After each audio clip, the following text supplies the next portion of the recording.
Cavite. Pwede po bang palakpakan ninyo yung mga katabi ninyo at pakisabi ko nila, salamat, pumunta ka ngayon at kasama ka namin sa kanyang na to. Palakpakan nyo lahat ng mga kapalibot sa inyo. Kaliwa, kanan, harap, at malikot at pakisabi, congrats kapatid, born again ka na! At siyempre, ang pinakamalakas ang malakpak ay ibigay natin sa nag-iisang Panginoon natin lahat. Sa Panginoon Jesus, let's be the Lord Jesus Christ. The best. Rabbi, the leaders today. Magandang hapon po sa inyong lahat. Ako po si Pastor Roman Guevara at in behalf sa lahat ng bumubuo ng Rise Up Ministries, ang iba't ibang mga volunteers at coordinators at musicians na nagtutulong-tulong to make ministries like this today possible, we would like to welcome you dito sa ating gawain sa Cavite. Ang Cavite po ay napaka-espesyal para sa akin at para sa Rise Up Ministries.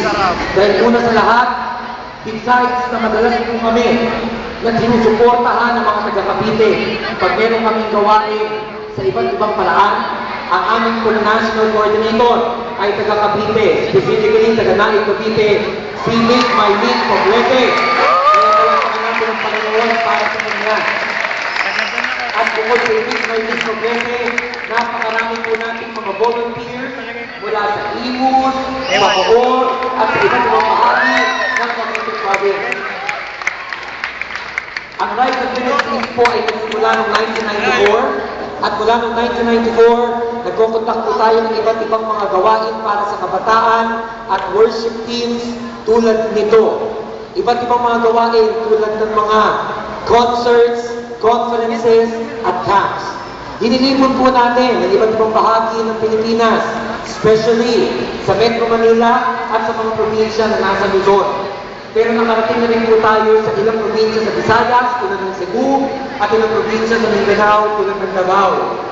At ipinapanalangin po natin na sa darating na Disyembre at sa darating na Abril, magkakaroon po ng malawakang Philippine Tour ang Rise Up sa iba't ibang bahagi ng Pilipinas.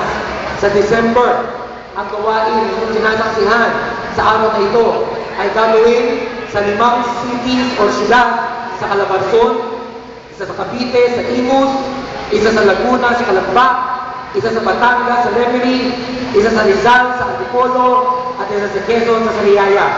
At 2 cities sa Metro Manila, isa sa Muntinlupa, at isa sa Maynila.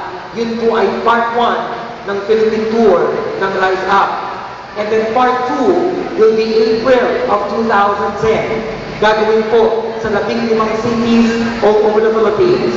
5 sa Luzon, 5 sa Visayas, at 5 sa Mindanao. Ang pwede namin mag-meeting already sa Luzon, isa po sa Olongapo, isa sa La Union, isa po sa Naga, City sa Bicol. Ang mga pwede nang mag-meeting sa Visayas, sa Cebu, sa Iloilo, sa Bacolod, sa Dumaguete, at Tacloban. At ang mga pwede mag-meeting sa Mindanao, sa Davao, sa General Santos, sa Zamboanga, at sa Osamis. The rest of the year sa 2009, ang Rise Up po ay magpo-conduct ng worldwide tour na gaganapin ng unang-una next month sa Singapore at Kuala Lumpur, Malaysia, and then on September sa Kuwait, October sa Bahrain, and then November sa Oman. Pagdating po ng January at February sa United Arab Emirates, kasama ang Dubai at Abu Dhabi, and then on March sa Qatar. Pagdating po ng May, will be in Europe, Turkey, Greece, Italy, Northern Ireland, and Norway. And then for the middle of July, August, September next year, Rise Up will be doing its Canadian and US tour at matatapos po ito with the Japanese and Australian tour pagdating po na October, November, December of 2010. Kaya malaki po ang aming pagpapasalamat sa Panginoon dahil bago po mangyari ang lahat ng yan, 10 taon straight, once a year, hindi po pumapalya. Lagi pong binibigyan kami ng opportunity ni Lord na magkaroon ng Rise Up dito sa Cavite. At pinag-pray po namin sa Panginoon na bago po namin simulan ang worldwide tour ng Rise Up, babalik po kami dito sa Cavite upang muna sa lahat magpasalamat sa Panginoon na sa 10 taon mula 1999 hanggang 2009, lagi po all over Cavite, Imus, Dasmariñas, Bacoor, dito sa Tansa, sa 13 Martires, sa